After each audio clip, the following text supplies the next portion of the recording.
and I'll be moderating. Thank you, Linda. Thank you for recording. We're joined by some other DSL staff this evening. We have Chris Castelli here. He's the Deputy Director of our Land Management Division. We have Darren Gooding, our new Elliott State Research Forest Manager. Ryan Singleton is DSL's Forester. Amy Price is the newly hired Elliott State Research Forest biologist. And then we have Brett Brownscombe, the Elliott State Research Forest Transition Director. So thank you all for being here this evening. We're going to be learning about the department's proposed draft Elliott State Research Forest biennial operations plan. So I'm going to briefly go over the agenda, how you can ask questions and provide public comment tonight, and then Ryan will get started with his presentation. Okay, so first we're going to hear some opening comments from Darren Gooding. He'll introduce himself, followed by an overview of our draft biennial operations plan presented by Ryan Singleton. This presentation highlights proposed actions on the research forest over the next 2 years. And then following the presentation, we'll have time for a few questions, and then we'll move into the public comment portion of this evening's session. So as we move through the session, please type your questions into the chat. During the Q&A portion following the presentation, we'll respond to those questions in the order that they were received. And then following the Q&A, we'll take the remaining time to hear from you. We can continue with some Q&A if there's time for that, or just hear your testimony. And I have a preview here of how to share community input up on the screen. So for the Q&A, we'll be using the chat feature. But for the public testimony part, I'm going to ask that you use the raise hand feature within Zoom. Time is limited, so we may not be able to hear from everybody, but it seems like we have a small group, so we should be okay. So to raise your hand, click the reactions near the bottom of your screen on your Zoom panel and raise hand. Or if you're on the phone, which I don't think we have anyone on the phone, you can press *9. You'll be called on in the order of which your virtual hands are raised. I think Zoom has the capability to tell me the order, and if it doesn't, I hope you'll be patient with me. I'll do my best to track who raises when. So when it's your turn to speak, I'll call on you and you can begin speaking. Please say your name, where you're from, and any organization that you're representing. And then try to keep your remarks to 3 minutes. I'll hold up a 30-second card when we're nearing the end, and just be respectful of others' time. And let's see, you can also provide written public comment through March 31st by emailing this email address here. Few other things before I let our subject matter experts take over. Try to keep yourself muted during the presentation. I'll call on you when it's time to unmute. We're recording today's meeting and it will be available up on the project webpage afterwards. And your spoken comments at the end are also recorded. Okay, and with that, I'll hand it over to our first speaker, Forest Manager Darren Gooding. Well, good evening, everyone. So to take a minute here to introduce myself, I'm the new manager for the Elliott State Research Forest and been here on the job for almost 2 months now. I was really excited to be here and to be part of the team that's now standing up management here on the research forest and beginning to implement the forest management plan that was approved by the State Land Board back in October of 2024. This draft FY23 to 27 biennial operations plan that we want to talk about today is part of the implementation of that forest management plan. And we really want to hear your thoughts, comments, and suggestions that you may have on it as we go over it here. So with that, I'm just going to, although I want to actually recognize, I think we have one of our members of our board of directors for the Elliott State Research Forest is also on the call, Peter Hayes. I just wanted to notice he was here. I wanted to call him out there to just say hello and welcome. So with that, I'm going to go ahead and turn this over to Ryan Singleton, our forester, to present on some of the details of the draft operations plan. Take it away, Ryan. All right, thank you, Darren. I am going to go off video here because my internet's a little unstable. So you'll just see a blank screen here, but you will hear my voice. Um, oh, Emma, could you go back? Could you go back one slide, please? There we go. Okay. So yeah, thanks for joining us this evening. And so I'm going to go over the operations plan here. We do have a few different items here. So we're going to go over the plan elements and background, the harvest projects and development criteria, projected harvest acres, volume and revenue, and then other projects and management actions as well. Next slide, please. So some of the background here, this biennial operations plan outlines planned activities for the Elliott State Research Forest for fiscal years 25-26 and 26-27. So that is July 1st of this year through June 30 of 2027. Hopefully you have had a chance to read the plan document that is available along with the following appendices. We have project maps, which is Appendix A. Appendix B is a silviculture summary. Appendix C is the timber sale acres, volume, and revenue summary. I'm going to go over that in a little more detail later in the presentation. Appendix D outlines the potential research projects that we're looking to develop. And then finally, we have a project overview map, which is included with the materials. That is a geo-referenced map that includes all of the Elliott, where the projects are located, and some of the designations between the conservation research watershed and the management research watershed. That being a geo-referenced map, if you do have a navigation app such as Avenza or Onyx or something else, you can load that PDF map in there and navigate the forest pretty easily with that. It allows you to kind of see where those projects are on the ground, which it can be a little confusing if you just have an old paper map to get around. This will help you get to those areas if you are interested in seeing where those potential projects are. So the planned activities include timber sale projects with a mix of treatment types, including ecological or extensive forestry, intensive harvest, and restoration thins. Next slide, please, Emma.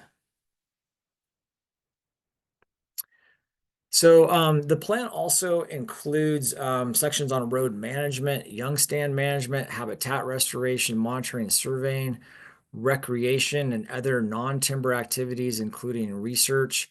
You'll note that we are light on content for some of those sections as we are just starting to stand this new endeavor up. We don't have a lot of detail on sections like recreation at this point in time, and young stand management and some of the other sections. So those will be fleshed out over time. I think you're going to see more substance in those sections in future plans. This one at this point is a little bit light, but we did want to make sure that we put those sections in this plan anyway. So one note here too is that this operations plan is intended to implement and supplement the FMP, which is the forest management plan, and not replicate it. So we do not want to take excerpts necessarily from the FMP and put into this plan. We wanted to make the plan pretty simple to read. If you do want extra information, you can go find that forest management plan that is available.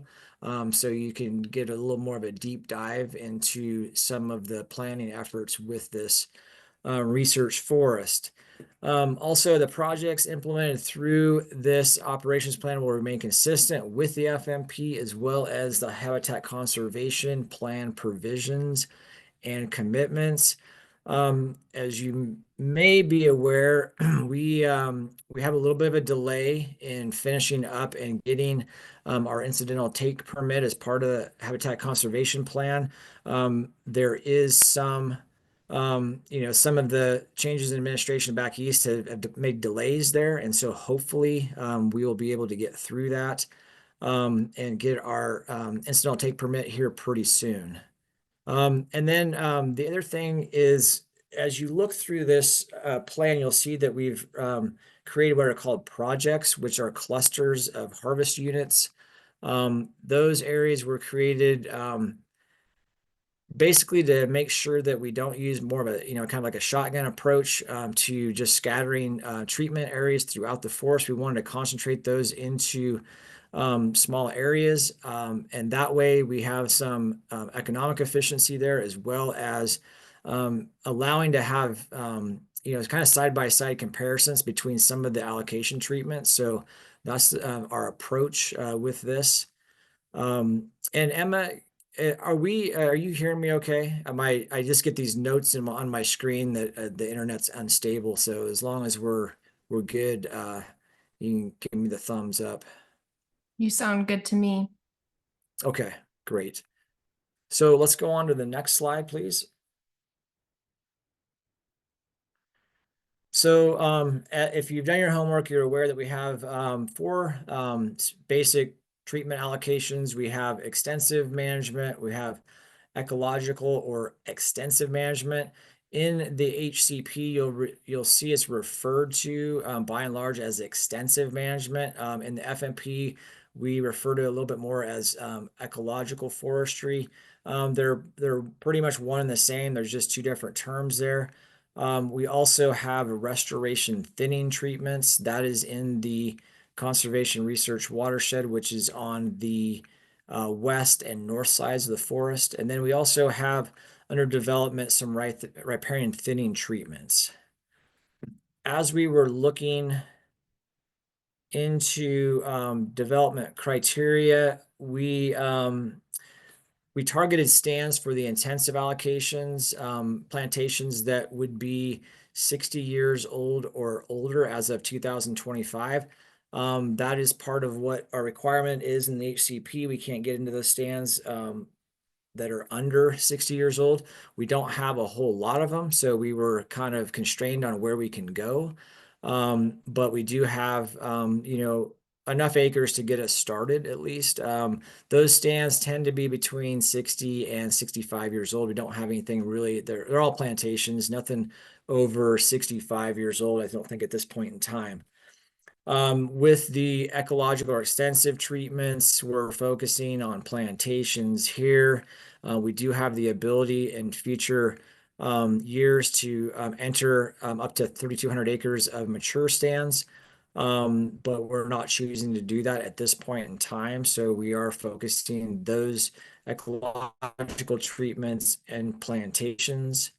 And then with the restoration thinnings, those are in the conservation research watershed. I think, like I said before, that's on the west side and the north side of the forest. We are targeting older eligible plantation stands. So those, we want to start with some of the older ones first because we have the ability to change the growth trajectory and the structure over time by entering those first. We don't want to kind of lose the chance as those get to be, they're stand grown very, very thick. And if they get to be too old, it's a little bit harder to unwind what's already been done in terms of that monoculture even age forest. So that's the approach we took there. As far as the riparian thinning, I'll get into that a little bit more later. That is in process. And next slide, Emma. So here is the project summary. So we have the various treatments, the number of acres, the associated estimated volume, and estimated net revenue. With the intensive treatments, we have earmarked 625 acres, just shy of 16 million feet, with an estimated net revenue of $4.2 million. Extensive, just shy of 1,000 acres, 11.6 million board feet, and about 2.8 million in net revenue. And then the restoration thins are just shy of 750 acres, 7.7 million feet, and an estimated net revenue of 1.8 million. All that together, 2,300 acres, 35 million feet, and just shy of $9 million. Do note that the revenue is net of logging, hauling, and silviculture costs. I think that's probably why you see that's not traditional, what would be called stumpage, because we are including silviculture costs, which is why you see an overall lower net revenue per MBF for intensive versus some of they're still more for intensive versus extensive and restoration thins, but there is the extra silviculture cost that comes associated with intensive management, which includes planting and site prep work as well. So those net revenues are a little bit lower estimated than they would be traditionally with if you're just talking about straight stumpage. That's for the foresters in the group. Also note that our caveat here with this plan is that it is anticipated that not all the projects listed here will necessarily be implemented in the first 2 years. We do have a constraint with capacity. We're just getting up and rolling. We have 3 staff right now. We're hoping to hire a forester. Right now, I'm pinch hitting until we get somebody else on board. And so we're going to have contract help to get units laid out and probably get some help with cruising and other parts of the pre-sale planning that will be needed. We just realized that, and we also don't have our incidental take permit in hand yet. We can still do a lot of the planning and get things prepped and ready to go, but we will not operate until we get that permit in hand. So we do have some limitations here. Whatever we don't get done in these first 2 years, we'll simply roll over into the next biennial operations plan. So it's not the end of the world, but we would like to get this forest up and active. And so that is our goal. Note also that there are acre caps that are part of the HCP and FMP. That is 1,000 acres annually, plus 300 acres of restoration thinning that is allowed. So with 2 years worth of projects, you see there, we are well within those caps. So that's going to be okay. And I think, like I said before, the fact that we have some capacity issues, we're probably not going to get all this done anyway. Also note that when we sell sales, they don't necessarily does not mean that they're necessarily going to be logged right away. So they usually are on 2 to 3 year contracts. So we could get a couple sales done this year. They may not necessarily be logged this year or even next year. It could be the year after. So you don't necessarily equate sales with wood going out the door, but we will see how that goes. Part of us figuring things out as we get this forest up and running. Next slide, please, Emma. So this is the project overview map that we provided. Not very probably useful in this presentation, but I want to put it up there anyway because it's the scale of it. But what you can see there is the west and the north side that is the kind of the tan color. That is the conservation research watershed. The purple polygons that are in there, those are the restoration thins. So that's the only place the restoration thinning is allowed, is in that side. You'll see some dark dotted areas throughout there. Those are the no harvest areas. So you can see that takes up a lot of this forest. There's a lot of no harvest areas in there. And so probably your best bet, if you don't, obviously it's pretty tough for everybody to have a plotter to go print this map out. But if you do have Adobe and you can just pull that PDF in there and you can zoom in and see a lot of the detail, that is also helpful. And then, like I said before, if you do have a Venza or Onyx or something else, you can load that in there and take that out in the woods. The lighter orange side is the management research watershed. You'll notice that there is some pink polygons as well as some light green ones. The light green is the extensive treatments. The pink is the intensive treatments. And those are only allowed in that side of the forest. The darker orange is what we call flexible areas. We have a little more management flexibility in those parts than we do in the MRW and CRW. And so those we can do longer rotations, we can do shorter rotations, we can do a variety of things, still within the rules and regulations and standards in the FMP and the HCP. So I think that is good on the project overview map. Let's go to the next one. So this is a project that is long overdue. The Baldy Butte Communication Site Infrastructure Protection Project. So Baldy Butte is a critical communication system site. It is really critical for state police as well as ODOT. And that site, it's been around a long time, and it is one that ODOT has been bugging us for years to get treated and protected. There is significant fuels buildup, and around there, there's large overhanging trees in and around the site, and it is definitely at risk of wildfire and wind throw.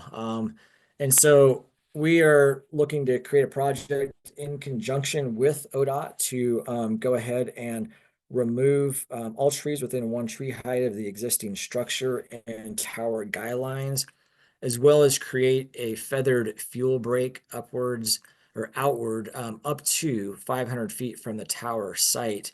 We are confined on the east side and the south side because we run into ODF ownership within a couple hundred feet of the site. But on the north side and the west side, we can go out to 500 feet, and that would be feathered out there to as best we can to 500 feet after we remove all of the trees that are right in and around the site. And note that this is a covered activity in the HCP Chapter 3.6.3. So if you need to reference that, that is where that is. So we do have infrastructure protection for this site as well as Dean Mountain. So those two communication sites for protection. And hopefully that project gets done this year, next year. Next slide, please. So we have the riparian restoration thinning. This is projects that have been in the works for a while with DSL and Dr. Gordy Reeves and his research team. And really all we're going to be able to do in this first couple years is identify the candidate riparian areas, as well as install the baseline monitoring that needs to happen. So we need to collect 2 years worth of baseline data before treatments will actually occur. And so they're going to go out I think probably this spring, summer, and get all of that set up once they finalize the identification of the areas that they will then treat. So the thinning treatments will not occur in this 2-year period, but will in subsequent years. If you want extra detail on that, you can look in Appendix D because there's a lot of good information in there about that research approach and the site selection process. Let's go on to road management. So we don't anticipate that there's going to be any new road construction during this biennial operations period. And that is really due to the fact that there's already a pretty robust road system in place. And most of those areas all the areas we're looking to go into are plantations. And so there's well-established roads. We don't anticipate needing any new roads for any of those projects. But we will continue to do routine road maintenance as usual. This is for safe public travel, as well as access for fire protection. Something that Titan Kelly, our contractor, has been doing for a number of years now, and they do a great job. And so we will make sure that we continue to keep all the roads in good shape and that are open. And then as well, they do a lot of cleanup as well. So sometimes we'll get calls on, hey, there's trash or abandoned cars. A lot of times those are not on our ownership, but when they are, we are very prompt and responsive to clean those sites up and address any of those issues. So that will continue to occur as well. Next slide.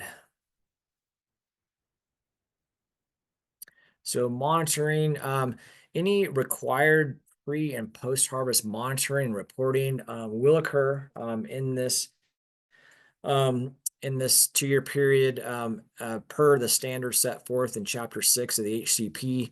So it just kind of depends on what we end up doing, how much reporting we have to do, but we'll do any monitoring that is required, that is pre and post, as set forth in the HCP. And a nice thing about that is that we are developing a monitoring guidance tool with ICF. And that is they are our HCP contractor.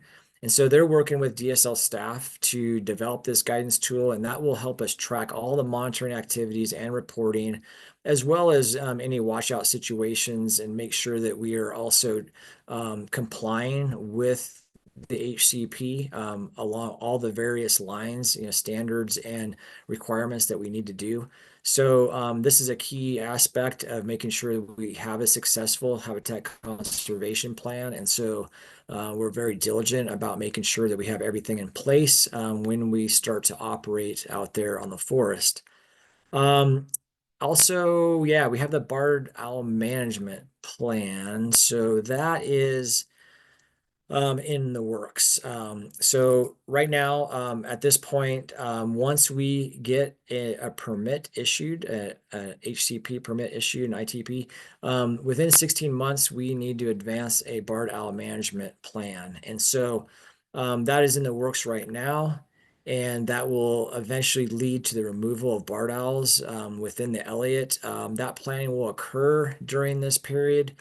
And then we're going to be engaging with the Forest Service, BLM, Fish and Wildlife Service, ODF and W, as well as Weyerhaeuser. So that is a pretty important project that needs to occur, and we will do everything we can to make sure that is in place during the time commitment of 16 months once we get that permit. Next slide.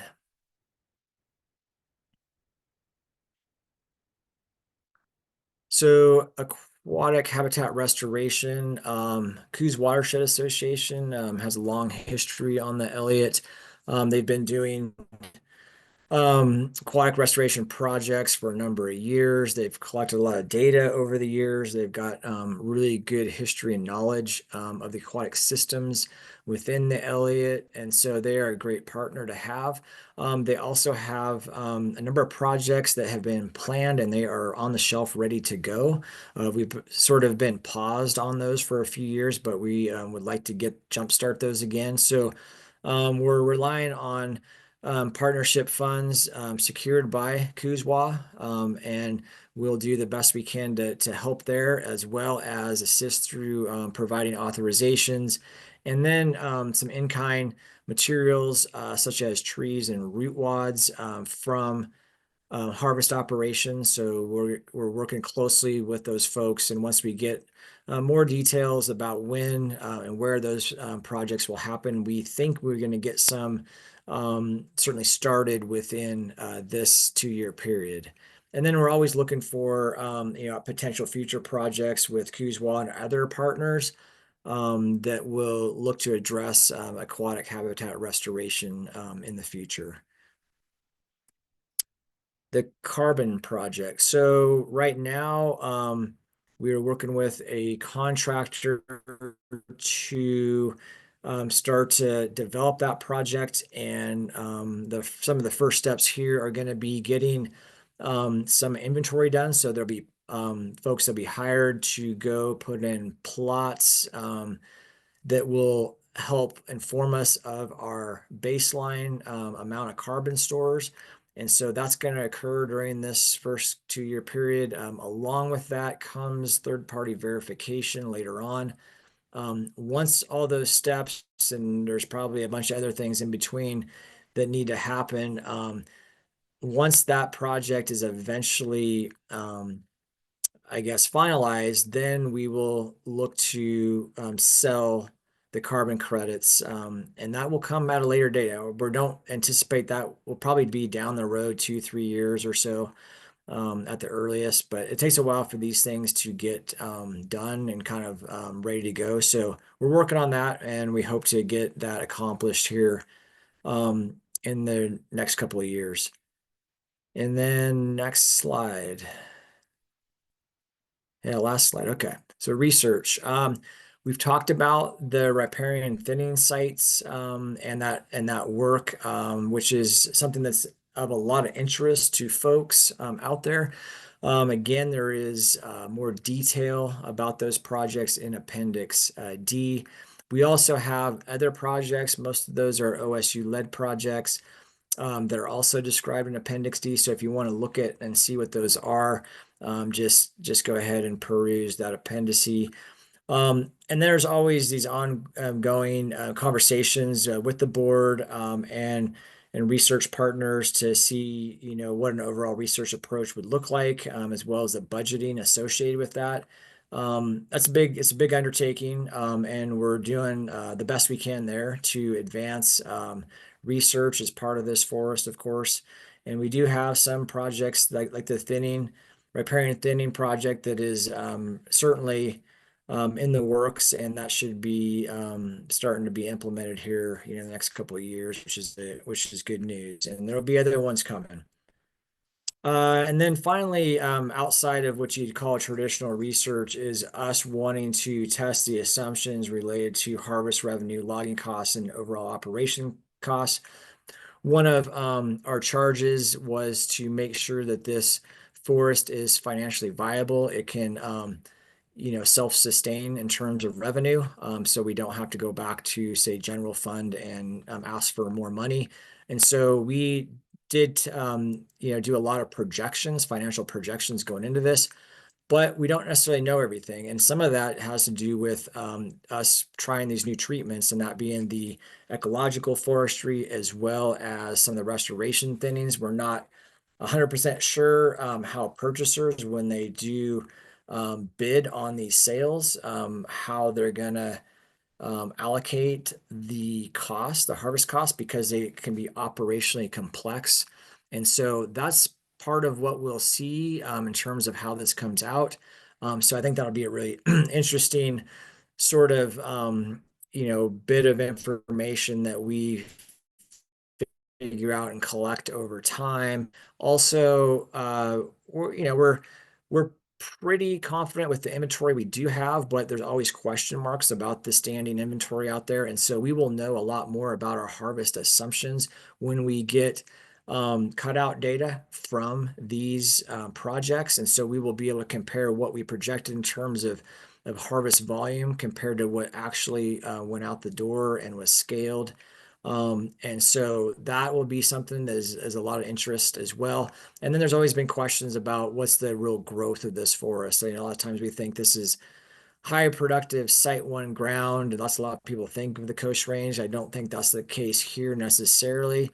And so we want to make sure that our growth projections going forward are in line with what we're seeing. That will take a little bit longer to figure out, but it's part of us trying to make sure that from the financial standpoint that we are our assumptions going into this are kind of, what sort of corrections or revisions we need to make going forward based on what we're seeing with actual data coming out of these logging operations. So that's, not what you would call traditional research, but it is very informative for us having a successful Elliott State Research Forest going forward.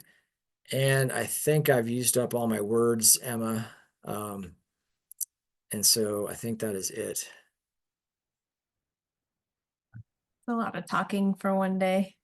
It's a lot of talking, yeah, especially for a forester who likes to be in the woods much more than he does giving presentations. So anyway, I guess we'll go to the next, what you got here.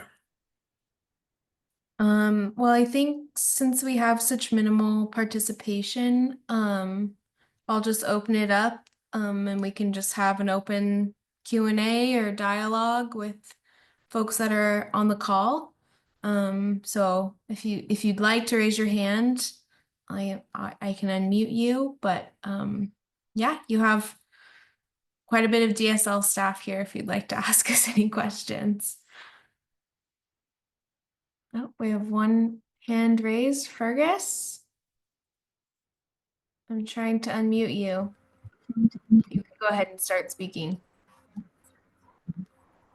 Hi, Hi, I guess my video isn't working. we see you. Oh, there we are. Yeah. Yeah, thanks. Good to see you again. I have a couple comments, maybe a little more positive than my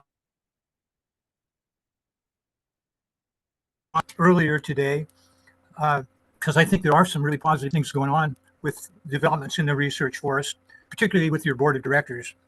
I was just reviewing Dan Newton's financial report from December 23, and it's very sobering.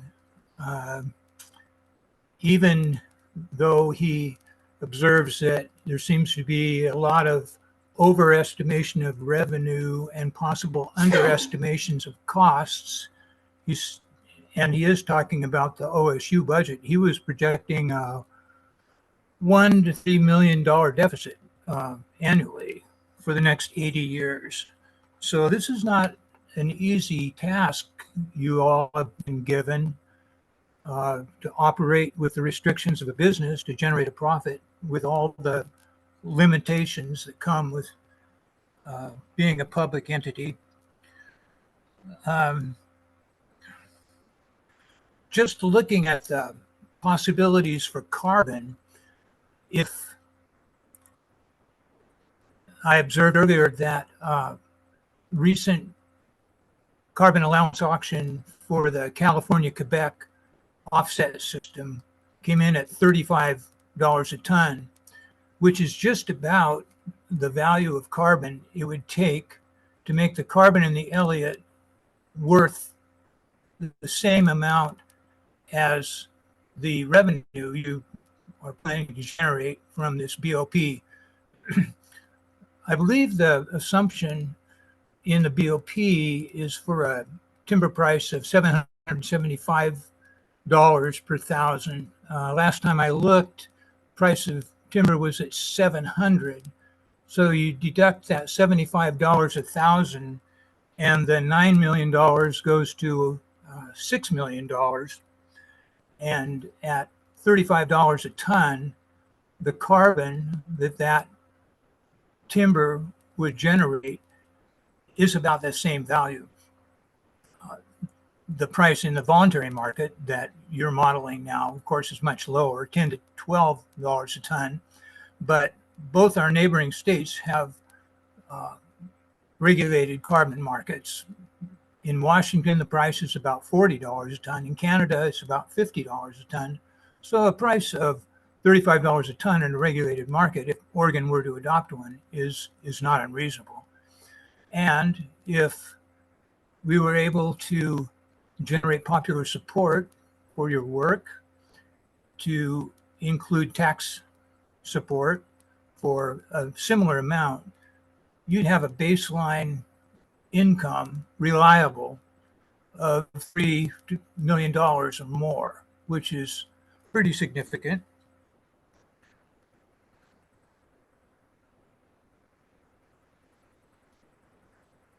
In this morning's conversation, Brett mentioned that DSL is slow walking the development of markets for the Elliott carbon because they're just learning the ropes of this and trying to figure out how it's going to work. But I would suggest that given the financial risks you're facing and the potential for income from carbon, that it would be prudent to explore fully what the potential for carbon sales from the Elliott are. And I believe that the consultant Anu offered to do that to DSL, which offer has not been followed up on. As I've been saying from the beginning of this process, my feeling is that planning in the Elliott needs to start with carbon management. The question of murrelets and carbon, who tend to occupy the same areas, the high carbon areas are murrelet areas, is the main question you're looking at in terms of being able to generate non-timber revenue. And I think it makes sense to fully explore that full potential. That might mean a need to go back to the planning table and take another look at your strategic structure. And this morning I quoted Jerry Franklin's comment that I believe the triad theme is indefensible as a basis for the research program.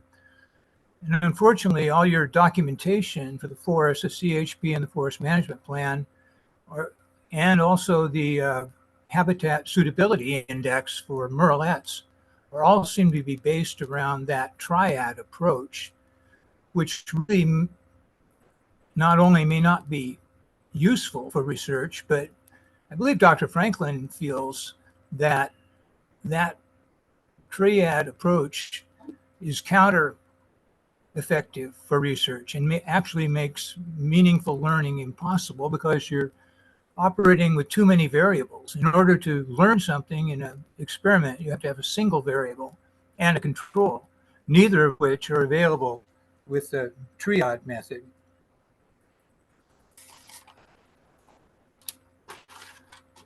The unfortunate demise of Senate Bill 1546, or actually, I don't feel it was unfortunate at all. I thought that Senate Bill 1546 was a disaster, partly because it was characterized by an attitude of extreme secrecy on the part of the forest. They built firewalls that made it almost impossible to engage with the public.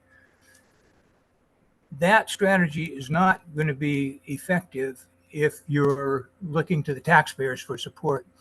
And my feeling as an environmental activist is that there's no issue in the state of Oregon more popular than the Elliott Forest.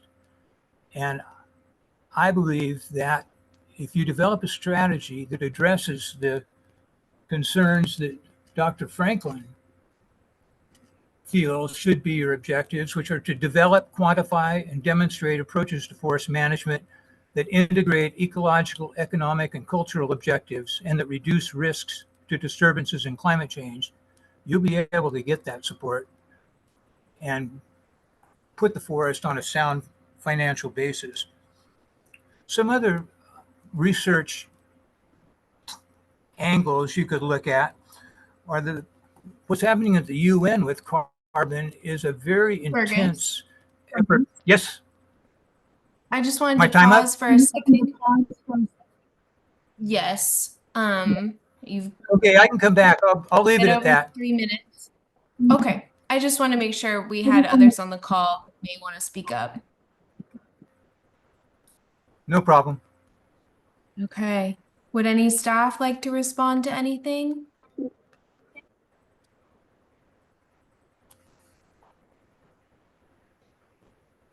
I mean, hi Fergus, this is Brett. I'm curious, kind of, yeah, just knowing your engagement on this project over the long course of the time here. What would you suggest? It sounds to me like what you're suggesting is maybe where there's crossover with murrelet habitat, potential habitat, that we look at carbon enrollment on those acres and not plan on, like, regardless of whether they're actually occupied, but dedicate them to carbon sequestration and look at revenue there. And I'm curious is that what you're saying? Yeah, it's way too far in the weeds for me to get into, but I believe that the letter from Anu offered to continue to explore that. And I don't know, but looking at the habitat suitability index, I mean, that is a tremendous effort that went into that. It's very creative work, but it's kind of oriented to the triad approach. And I just wonder if you came at the forest from a fresh start and said, okay, let's look at the carbon. Let's look at ways to maximize murrelet habitat that give us access to some of that standing carbon. There might be a way to do it. I don't know, but it seemed to me that was the implication from a news comment about how, as you know, I'm assuming what they're offering is a contract for carbon going forward, but no standing carbon is being monetized, you know, and there's just so much carbon on Yeah, no, I that forest. guess my overall, that you could develop. oh, sorry, Fergus. My overall, I guess, just thought and listening, it's always been appreciated. Just the amount you know about the carbon markets and that, and how you track that has always been impressive to me. And what I'm wondering at a high level is, given the direction we've gotten to balance multiple values on the forest, is there room for the timber harvest value in the way you're thinking about it, or are you suggesting start from total scratch and just really focus on the carbon element? Well, you know, the folks at ANU understand the nuances, so that would be a question for them. But what I was saying from the beginning is you start with the carbon and you build your program around that. What the way the program is developed is the carbon is sort of like a last minute add-on. It's just, and I don't know. There might not be a way to increase that carbon, but it seemed to me from what ANU suggested is they feel like there might be, and it just seems like an option that's worth pursuing. One other approach would be, say you took that 3,200 acres of older harvest and sold that for carbon. That would get you $7 million up front. You know, you wouldn't be able to do your harvest in 3,200 acres, but you'd have $7 million to work with right off the bat. Likewise, if you took half of your 17 million board feet a year and sold that in carbon. Now, this is very speculative.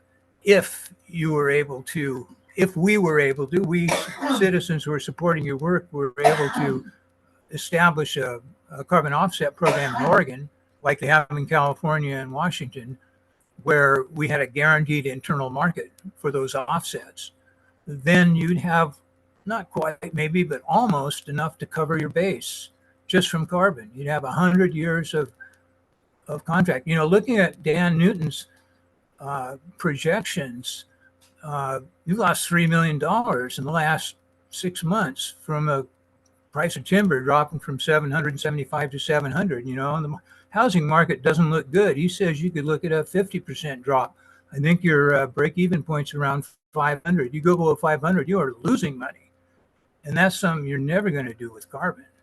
So, something to consider. I'm not saying it's. Thanks. I appreciate it. And yeah, I'm sorry, Emma and Kristen. I know other folks are maybe have questions, but thanks for indulging the deeper dive. Yeah, Fergus, I'm gonna put us on the last slide here, and I have my email up. I think you have Brett's email. So feel free to reach out to us and we can have a carbon specific conversation. I think that could be useful. Anyone else on the call tonight want to add anything? If not, I'm gonna close us out. Oh, Eric?